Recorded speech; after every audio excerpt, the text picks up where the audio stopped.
Welcome to this custom deep dive. Today we're looking at a stack of notes on a Christian teaching document titled Talking About Jesus. Our mission is to explore a deeply metaphorical framework for navigating life's overwhelming storms. Yeah, and it's a really profound text because it centers specifically on the teachings of Jesus Christ, presenting him not just as a distant observer. Right, not just watching from afar. Exactly, but as the active architect of, well, our most chaotic moments. Okay, let's unpack this. Usually when we look at a massive storm, like a literal flood, our first instinct is to assume total chaos. Oh, 100%. It feels like nature off the leash. Yeah, you see the water rising, the debris floating by, and you just think, nobody is in control of this. So when the floodwaters of life rise suddenly, how does this text actually say we should view the architect of that storm? It introduces this radical, inseparable link between the danger you face and the rescue you receive. The text argues that the Lord who allows the flood is the exact same Lord who prepares the ark. Wow, okay. Yeah, it explicitly tells the reader not to assume that the presence of deep waters means the absence of God. Which is such a hard thing to remember in the moment. It really is. The flood might look overwhelming, but it is not sovereign. Nothing that reaches you has escaped his hand.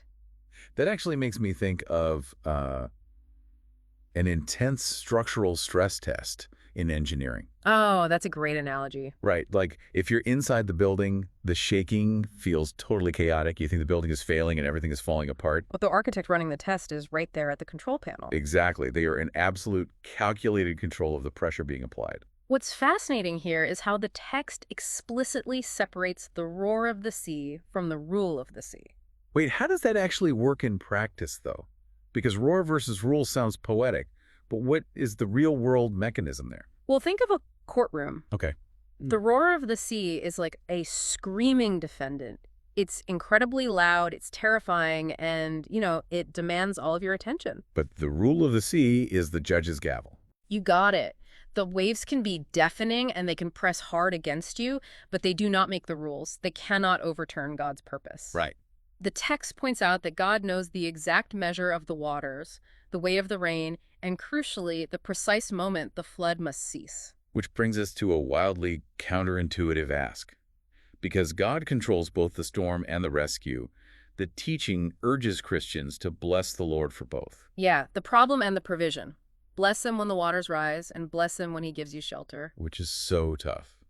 But the text actually says, he does not wound without purpose, nor provide without love. Exactly. It argues that the flood may be painful, but it's never pointless. And this is where we see the how behind the theology. Right, because blessing the storm operates as a really powerful cognitive reframing tool. Yes. So instead of panicking at the rising water, choosing to bless the problem actually prevents despair. It anchors the believer in the long-term purpose of the trial, rather than the short-term pain. But wait, I have to push back here a bit. It's basic human nature to measure our safety by what we can see around us. Oh, sure. If the water is at my chin, I naturally feel like I'm dying. How on earth do you bless the storm when you feel like you are actively drowning? That is the core tension of the entire document. The text addresses this directly, What does it say? It points out that the ark may be hidden at first, but it is never absent. God might test you in the deep, but the mechanism of his grace means he will also carry you through it. So he might humble you in the storm, but he absolutely will not abandon you to its fury. Right. God is working in the trial just as truly as he is working in the rescue. So what does this all mean? For you listening right now, the ultimate call to action here is to lift your eyes from the waters. Stop measuring your safety by the waves. The flood is temporary, but the ark is sufficient. It's about praising God in the midst of the danger, not just after you're safe on dry land. Because his mercy is actually as deep as those very waters you're terrified of. Yeah. The storm will eventually pass, but the goodness of God remains.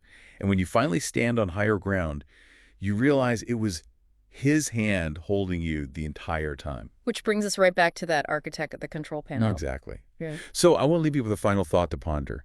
If God has already determined the exact moment, your personal flood must cease down to the final drop of rain. Yeah.